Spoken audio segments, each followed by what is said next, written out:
Gather round, masochists and perverts. Horde Mode 2.0 is a dicking of a lifetime. This much fun should be illegal, or at the very least, some type of warning should be attached to it, because trauma victims will have flashbacks. Trust me. Now, 5 months ago, we made a review on the original Horde Mode mod that was developed by the popular modders in the Doom community by the names of Postmates and Sulfart. That original Horde Mode was an incredible feat in of its own. I mean, it was nothing special. It was just a wave-based roguelite spin on Doom Eternal's combat loop, but what else could you really ask for from a Doom game? It was non-stop, good old-fashioned ripping and tearing for 45 hours straight, because there was no checkpoints and I fucking sucked, so I had to constantly restart. But it was a great mode. It was also something that came at the perfect time. The game was starved of content. There was nothing really to do until DLC 1 dropped, and here we are in the same exact boat with Solitaire and Proteh saving the day again. Only this time it's not just an endless wave-based game mode. They're completely flexing their creative muscles now. I'm talking entirely new cutscenes, entirely different arenas, completely changing up the game's mechanics. They are pretty much asking for a job at this point. But let's talk about the basic rundown of this mod. Pop-Tart and Soldart have taken the Ancient Gods DLC and reused it for their own job application. They place you in the Slayer Gate of the UAC facility after a custom cutscene, and now it's up to you to play through these waves of aliens and try to get all of your weapons back. It sounds simple enough, right? Wrong. Come here, let me smack you in the mouth really quick. Shut the fuck up. Pac-Man and Soul Sphere have completely altered the entire way the game works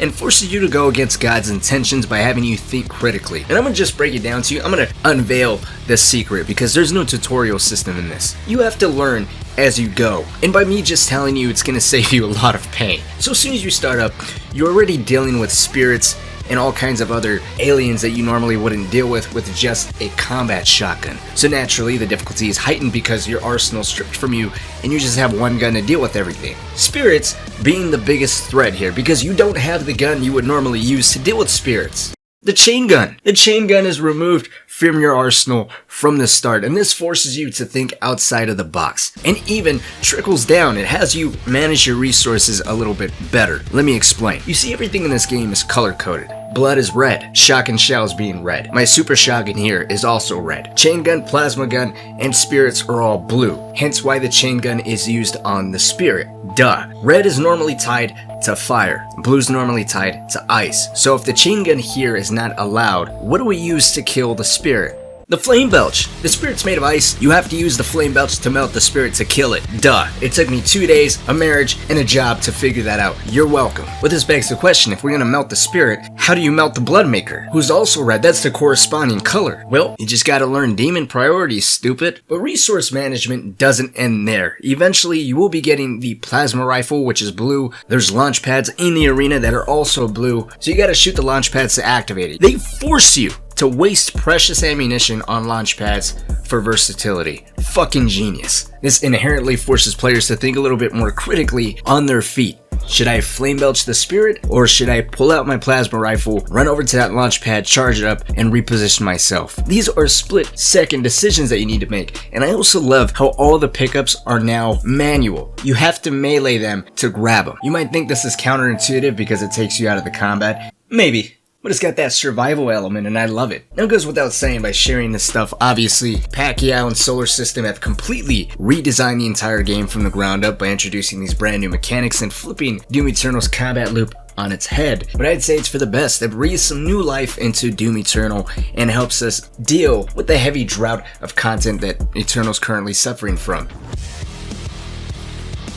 No questions asked. If you have access to a PC, it doesn't even matter if it's yours or if the person owns this game or not, go out and download this thing. Hands down the greatest mod that's currently out for Eternal as of right now. But of course there is one caveat, and I feel like I'd be doing everyone a great disservice without mentioning it. You see, as I mentioned, this mod has a strong color-coded system in place for you to help know what weapons are best suited to take down each demon and what weapons are best used for activating the environmental obstacles. And I get it, the simple color-coded system can be very easily abused, and someone who understands the system very firmly can ace through this entire mod in a matter of an hour or so. To make up for this incredible exploit, Proteh and soulmate have artificially increased the difficulty by adding in a fuck ton amount of demons. So much so that it's almost counterintuitive. There's no reason for me to be backed into a corner like a newbie's first day in prison. Ripping and tearing does not refer to my ass. This is fucking ridiculous. Where's a step, bro, to unstuck me when I need it? There's too much going on. It's too hectic. I give up. I just don't understand it. It seems so counterintuitive to the color-coded system that we all agreed on exists here. I mean,